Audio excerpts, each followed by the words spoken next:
Hey, it is Justin again. Here is Bodacious.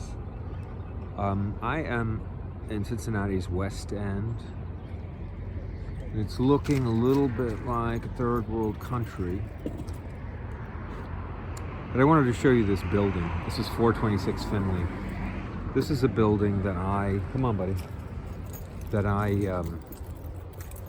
had a space in. I had a studio in at one point. And there was some talk of, the building was for sale, and I was thinking about buying it. And I look at this building as one of the big regrets I have in my life. I think it was listed for $170,000. You can see it's a rather enormous building.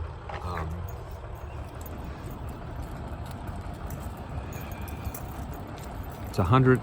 When you include the basement, it's 110,000 square feet, and can't even get it in the picture on the camera.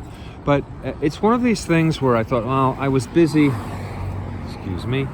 I was busy doing whatever I was doing. I was in mannequin prototypes, and it was a very time-consuming and labor-intensive thing. And I was exhausted a lot of the time, and I thought, well, I don't want to be exhausted and have to deal with this big building. So, but it's a shame in a way, because I think in retrospect, when my mannequin career sort of ended, I could have picked up where I left off,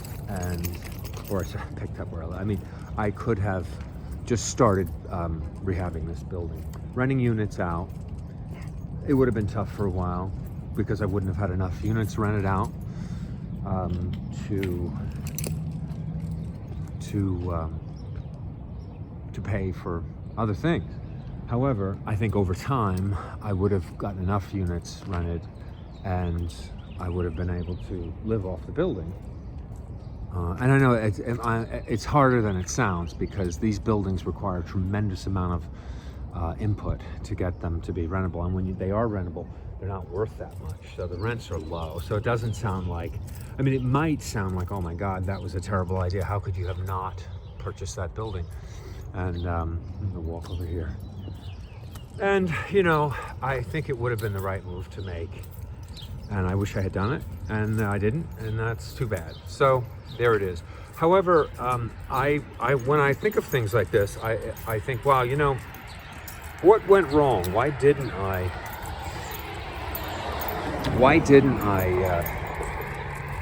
what was wrong with me that I didn't want to take a little leap on a project like this? And yeah, I consider it a bit of a personality flaw, I guess, because I didn't, I was afraid. It was too much. I didn't want to take the challenge of something like this. And so somebody else owns it now. One of the things I'm always talking about on this channel is that there's so much talk about people not being able to afford places. And one of the things that really amazes me about places like this is how cheaply you can get buildings. But the problem is people just don't want them. And now, some boring little ranch home in Sierra Madre is going for 1.5 million. And this was for sale for 170,000. And strangely enough, it eventually sold for well under 170. I don't know what it was. It was 50 or 60, or it was. So look at this. I don't think this is part of it. I think this is, but it went up to that line right there. And so I think that this is. I encourage everybody to look into the Rust Belt and think about the options. Here's the Kaiser food. They make pickles. The whole place smells like pickles right now. I wish you were here. But consider the options of Rust Belt, and just alternative places. People are, I wouldn't want to move there. Well, it's it's exciting. I remember a advertisement for the military, and they were saying, if your life was a novel, would anybody want to read it? And I think that's one of the things that that you get in California and a lot of these places where everyone wants to live, is that your life is not that interesting. If it was a novel, nobody would want to read it.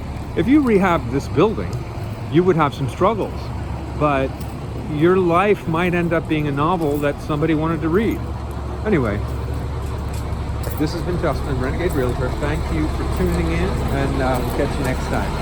Coast West Real Estate. Bye-bye.